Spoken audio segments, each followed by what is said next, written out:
How do I recover from burnout without quitting? Here's how high performers recover without walking away. I will share that how, but before getting into the details, a very good evening, everyone. Have you ever opened your laptop on a Monday morning and felt exhausted even before the day had started? Or maybe you have thought, I used to love my work. Why do I feel tired all the time? Do I need a new job or do I simply need a break?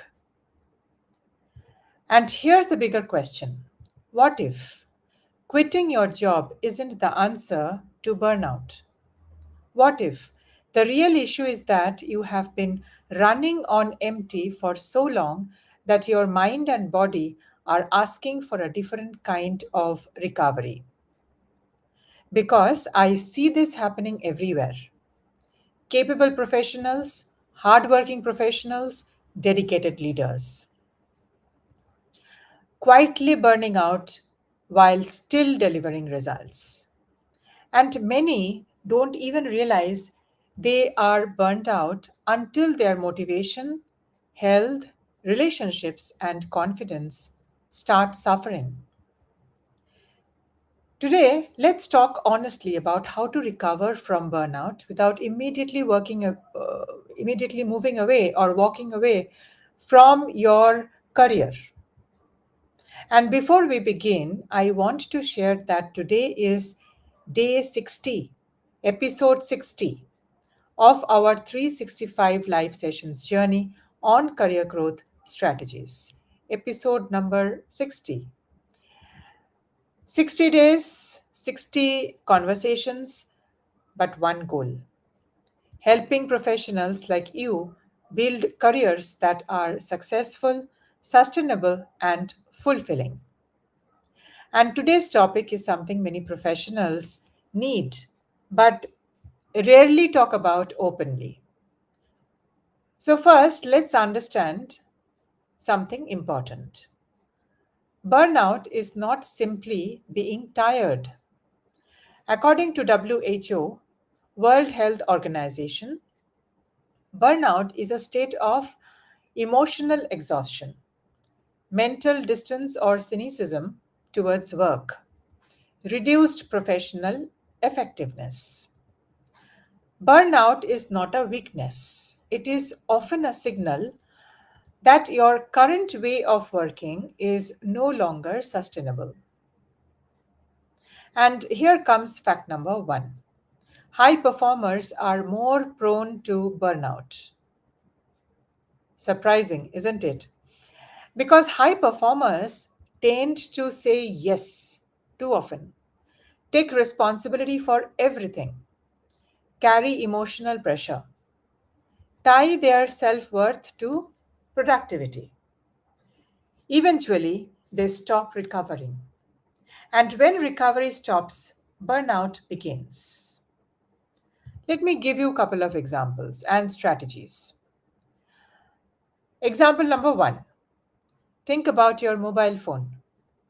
Even the most expensive one cannot function if it stays on charge for 0 hours. Yet many professionals expect themselves to operate continuously without emotional, mental, or physical recovery. No human being works that way. So here's comes strategy number one: identify what's draining you. Not all burnout comes from the workload. Sometimes it comes from constant interruptions, lack of recognition, difficult relationships, lack of control, and working without meaning, working without a purpose. So ask yourself, what specifically is exhausting me? Because you cannot solve a problem you haven't clearly identified. Strategy number two: stop treating rest as a reward. Many professionals think I will rest after this project. I will rest after this quarter. I will rest after this promotion. But recovery cannot be postponed forever. Recovery is not laziness, recovery is good maintenance.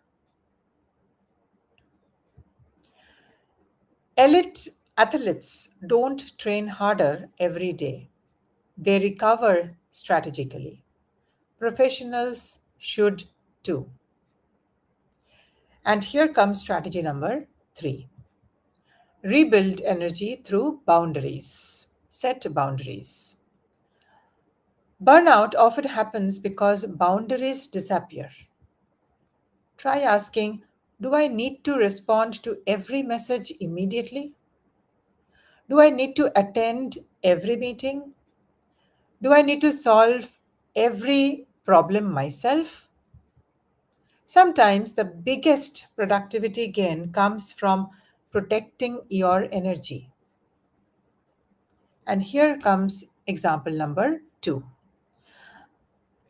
Let me share this, a real case example.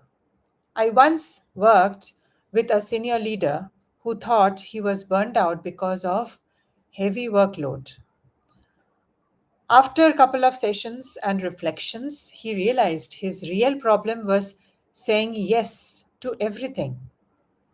Once he started delegating effectively and creating set boundaries, his energy improved dramatically without changing job. Sometimes the issue isn't your job, it is the way you have been carrying it. So here comes strategy number four: reconnect with meaning. Research consistently shows that people recover better when they reconnect with purpose. Ask yourself, why did I choose this profession? Which parts of my work still energize me? What impact am I creating? Because burnout doesn't only come from doing too much, sometimes it comes from forgetting why you are doing it. So stop asking, how do I push through this? And start asking, how do I recover while continuing to grow? That's a completely different conversation with yourself. So let me share our career reality now. Many professionals make a major decision while emotionally exhausted. They resign, they change companies, they switch industries, only to discover 6 months later that the same pattern repeats.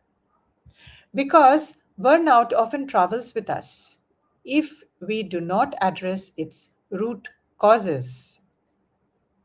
If today's conversation resonated with you, comment reset below. Because sometimes you don't need a new career, you need a new way of managing your energy, priorities, and boundaries. And if you are currently facing burnout, career bottlenecks, and leadership challenges, or you are feeling stuck in your career, I would love to support you. Join my deeper learning sessions and masterclasses through the link in my LinkedIn bio, Facebook bio, and Instagram bio. Let me leave you with one thought.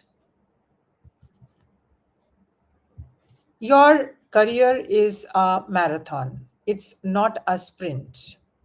The goal is not to work until you break. The goal is to build a career that allows you to perform, grow, and thrive over long term. So please protect your ambition. Also, protect the person carrying this ambition. So thank you so much for joining me today. And don't forget to join me again tomorrow at 7:30 p.m. IST for episode number 61 of our 365 live sessions journey. So, as always, I say block just 10 minutes of your time daily for your own career growth. One conversation, one insight, and one breakthrough at a time. Until then, rest is not the opposite of success. Sometimes it's the reason success becomes sustainable. See you tomorrow.